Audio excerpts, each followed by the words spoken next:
I 22M was with my ex-girlfriend 23F for 8.5 years, she left and came back. We started dating in 8th grade. We went to high school and college together and dated the entire time. We graduated college this summer.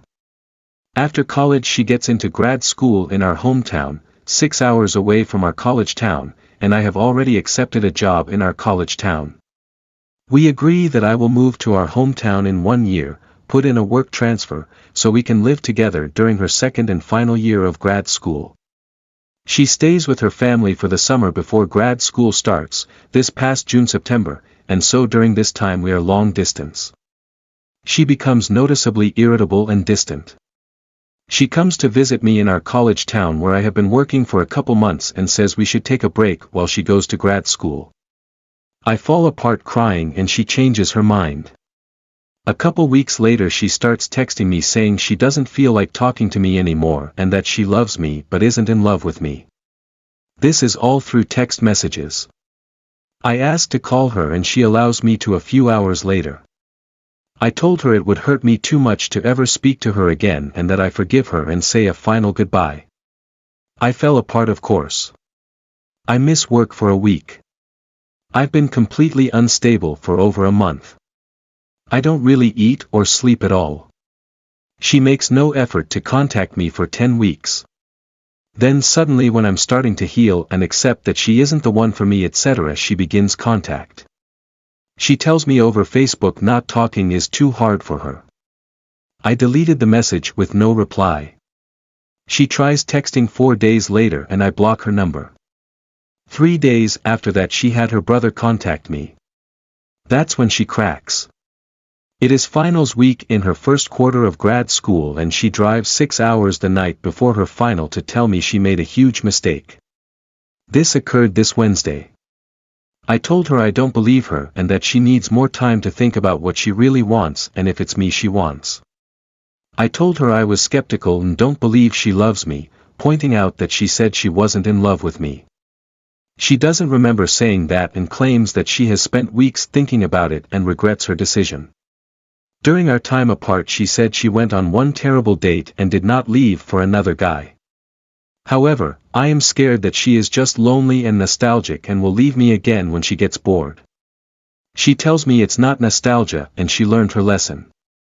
I tell her to take a couple more months to think about it and decide if it's really me that she loves. I also tell her how hard the breakup was on me and proceed to condemn our 8.5-year relationship. I told her I had to demonize her and the relationship in order to move on, and laid out all the flaws. I then told her how great my life was becoming. I now go to the gym every day, have gotten new hobbies, and am way more social with friends. Update 2 years later. I, 24M, dated my ex, 24F, from ages 13 to 21, 8th grade until college graduation. Let's call her Lily. Lily left me after she got into an Ivy League grad school in September 2016. I was in shock and in some ways still am. She started contacting me again in early November 2016. I ignore it. She showed up unannounced at my apartment having driven 300 miles from her grad school to where I now live and work. She apologized and tried to reunite. I built up walls already and told her politely no thanks, despite desperately wishing we were still together. I was so broken and sad that her arrival at my apartment enhanced the fantasy that maybe we could work it out. After all, I spent my formative years loving this person and yearned for her. She was my whole world still. I call Lily and ask to meet again around Thanksgiving since we will both be back in our hometown. We meet, and after I ask specifically, Lily admits she slept with someone. I reply that I'm not interested in reuniting.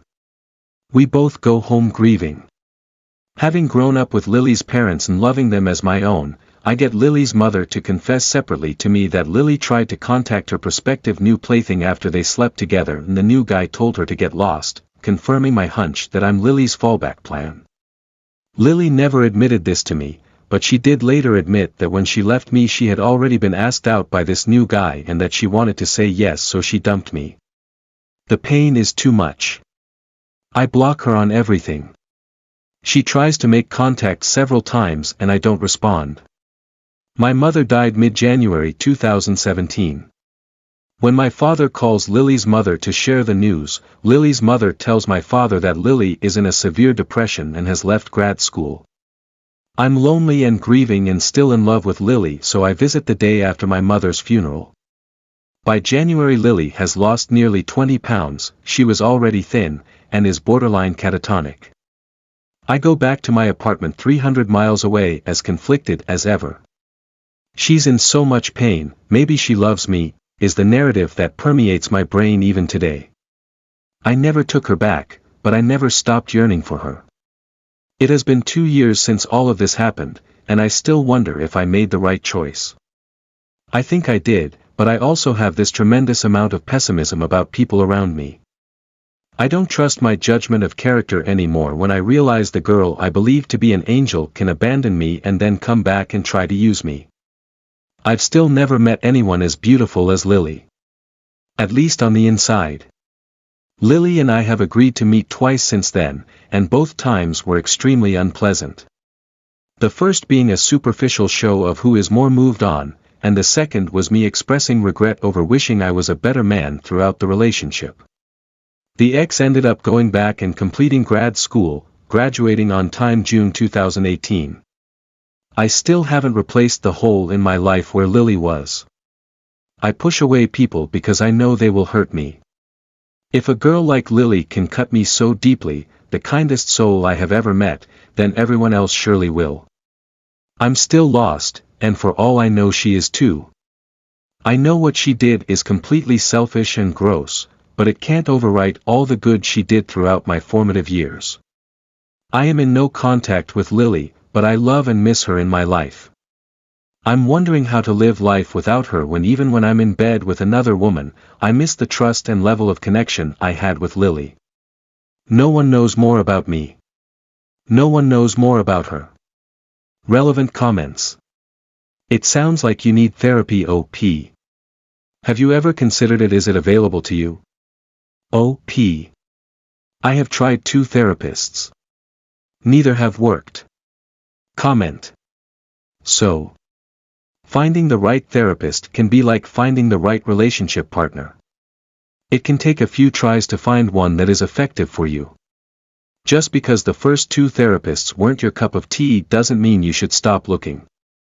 You sound like you have a lot of shit to work through, and that isn't just magically going to happen by itself. OP. I am currently seeing the second just so I have someone to vent to, but I will seek a third then. Top comment. It seems like you've accorded this woman, and your relationship with her, some kind of mythical status in your life. You're continuing to live your life almost as a reaction to this transformative moment. It's understandable, but it's also quite limiting, and ties your past like an anchor around your present and future. Lily is neither an angel, nor a demon. She's just a woman who loved you, and then wasn't sure, and ultimately ended the relationship in ways that hurt you both. That sucks, but relationships end. Even ones that were once good, even ones where there is a lot of love. Relationships end, and people hurt each other, but it doesn't make the whole relationship a lie, and it doesn't doom every relationship that comes after it unless you let it by continuing to give it this power over you.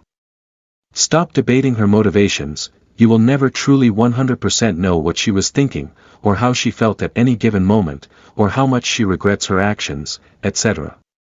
Don't drive yourself crazy, and don't chase clarity that you can't have and which may or may not help even if you could have it. Likewise, stop debating with yourself over whether you made the right decision. Instead, just accept that a decision was made, you stuck to your guns when a lot of people would have folded, and there are likely good reasons for that. The decision is made, and is in the past. Leave it there, and focus on your future. You mentioned that you've seen therapists and haven't found it helpful, but maybe you should try again. Speak to a few until you find the right fit. Consider someone who is familiar with CBT, and work to reset the thought loop that carries you back again and again to this painful event that offers you no clarity. You don't owe this relationship, or the breakup, the mental real estate you're giving it right now. Don't spend another 2 years looking back.